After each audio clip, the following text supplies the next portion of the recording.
ਅਗਲੀ ਮਿੰਟ ਜੀ ਆਪਾਂ ਇੱਧਰ ਵਾਪਸ ਪਰਤੀਏ ਤਾਂ ਮਜੀਠੀਏ ਨੂੰ ਕਹਿੰਦੇ ਜੇਲ੍ਹ ਭੇਜਤਾ।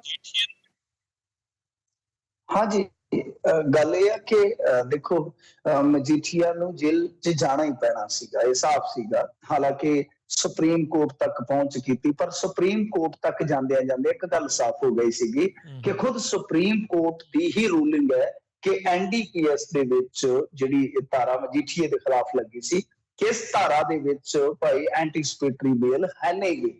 ਜਦੋਂ ਸੁਪਰੀਮ ਕੋਰਟ ਹੀ ਕਿਸੇ ਗੱਲ ਤੇ ਮੋਹਰ ਲਾ ਦਿੰਦਾ ਹੈ, ਤਾਂ ਫਿਰ ਤੁਹਾਨੂੰ ਪਤਾ ਹੀ ਹੈ ਕਿ ਅੰਦਰ ਤੇ ਜਾਣਾ ਪਵੇਗਾ। ਹਾਲਾਂਕਿ ਇਸ ਮਾਮਲੇ ਦੇ ਵਿੱਚ ਪਿਛੋਕੜ ਕੀ ਆ, ਅਪ ਡਾਊਨ ਕਿੱਦਾਂ ਆਏ, ਜ਼ਮਾਨਤ ਰਿਜੈਕਟ ਹੋਈ, ਇਹ ਹਾਈ ਕੋਰਟ ਚ ਗਏ, ਫਿਰ ਕੁਝ ਇੰਟਰਮ ਰਾਹਤ ਮਿਲ ਗਈ, ਸੁਪਰੀਮ ਕੋਰਟ ਚ ਗਏ, ਤਾਂ ਉਹਨਾਂ ਨੇ ਇਲੈਕਸ਼ਨ ਕਰਕੇ ਇੱਕ ਬਹੁਤ ਵੱਡੀ ਇਹਨਾਂ ਨੂੰ ਰਾਹਤ ਦਿੱਤੀ ਸੀ ਮਜੀਠੀਏ ਹੋਰਾਂ ਨੂੰ ਕਿ ਇਲੈਕਸ਼ਨ ਲੜ ਲਿਆ ਜਾਵੇ। ਕਈ ਵਾਰ ਇਹ ਹੁੰਦਾ ਕਿ ਵੈਂਡੇਟਾ ਹੁੰਦਾ, ਇਹਦੇ ਨਾਲ ਕਿਸੇ ਦਾ ਪੋਲੀਟੀਕਲੀ ਕੋਈ ਨੁਕਸਾਨ ਨਾ ਹੋਵੇ। ਸੋ ਖੈਰ, ਉਸ ਤੋਂ ਬਾਅਦ ਫਿਰ ਮਿਆਦ ਪੁੱਗ ਗਈ, ਤੁਹਾਨੂੰ ਪਤਾ ਪੁੱਗੀ ਹੋਈ ਮਿਆਦ ਵਾਲੀ ਤੇ ਦਵਾਈ ਵੀ ਅਸਰ ਨਹੀਂ ਕਰਦੀ, ਫਿਰ ਜੀ। ਮੁਕੱਦਰਾਂ ਨੇ ਕੀ ਅਸਰ ਕਰਨਾ ਹੈ।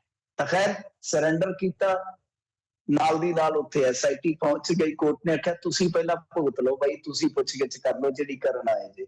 ਤਾਂ ਇਹਨਾਂ ਨੇ ਤਕਰੀਬਨ ਲਾ ਲਓ ਕਿ ਪੌਣੇ 12 ਤੋਂ ਲੈ ਕੇ 1:30 ਵਜੇ ਤੱਕ ਪੁੱਛਗਿੱਛ ਕੀਤੀ। ਉਸ ਤੋਂ ਬਾਅਦ ਫਿਰ ਕੋਰਟ ਨੇ ਇਹ ਹੁਕਮ ਦਿੱਤਾ ਕਿ ਭਾਈ ਤੁਹਾਨੂੰ ਜੁਡੀਸ਼ੀਅਲ ਕੀਤਾ ਜਾਂਦਾ, ਮਤਲਬ ਕਿ ਜੇਲ੍ਹ ਦੇ ਵਿੱਚ ਘੱਲਿਆ ਜਾਂਦਾ 8 ਮਾਰਚ ਤੱਕ। ਪਰ ਇੱਕ ਫਿਰ ਟਵਿਸਟ ਆਉਂਦਾ, ਟਵਿਸਟ ਇਹ ਆਉਂਦਾ ਵਾ ਕਿ ਕੋਰਟ ਦੇ ਵਿੱਚ ਰੈਗੂਲਰ ਬੇਲ ਦੀ ਐਪਲੀਕੇਸ਼ਨ ਲਾਈ ਜਾਂਦੀ ਹੈ। ਕਿਉਂ? ਕਿਉਂਕਿ ਉੱਥੋਂ ਸੁਪਰੀਮ ਕੋਰਟ ਨੇ ਇਹਨਾਂ ਨੂੰ ਹਦਾਇਤ ਕੀਤੀ ਸੀ ਕਿ ਇੰਨੀ ਤੁਹਾਨੂੰ ਰਾਹਤ ਆ, ਔਰ ਉਸ ਤੋਂ ਬਾਅਦ 23 ਫਰਵਰੀ ਤੋਂ ਬਾਅਦ ਤੁਸੀਂ ਅਦਾਲਤ 'ਚ ਸਰੈਂਡਰ ਕਰਕੇ ਆਪਣੀ ਰੈਗੂਲਰ ਬੇਲ ਜਿਹੜੀ ਹੈ ਉਹ ਉੱਥੇ ਕਰ ਸਕਦੇ ਹੋ, ਜਾਂ ਕਹਿ ਲਓ ਕਿ ਐਪਲੀਕੇਸ਼ਨ ਪਾ ਸਕਦੇ ਹੋ। ਤਾਂ ਇਹ ਹੁਣ ਜਦੋਂ ਇਹਨਾਂ ਕੋਲ ਅੰਤਮ ਰਸਤਾ ਸੀਗਾ, ਇਹਨਾਂ ਨੇ ਅਖਤਿਆਰ ਕੀਤਾ। ਟਵਿਸਟ ਆਇਆ, ਏਦਾਂ ਲੱਗਿਆ ਕਿ ਸ਼ਾਇਦ ਰੈਗੂਲਰ ਬੇਲ ਦੀ ਅੱਜ ਹੀ ਸੁਣਵਾਈ ਹੋ ਸਕਦਾ ਆਰਡਰ ਹੋ ਜਾਣ ਤੇ ਵਿਕਰਮ ਸਿੰਘ ਮਜੀਠੀਆ ਜੇਲ੍ਹ ਦੀ ਡਿਊਟੀ ਤੋਂ ਵਾਪਸ ਆ ਜਾਣ। ਪਰ ਐਸਾ ਹੋਇਆ ਨਹੀਂ, ਐਸਾ ਵਾਪਰਿਆ ਨਹੀਂ।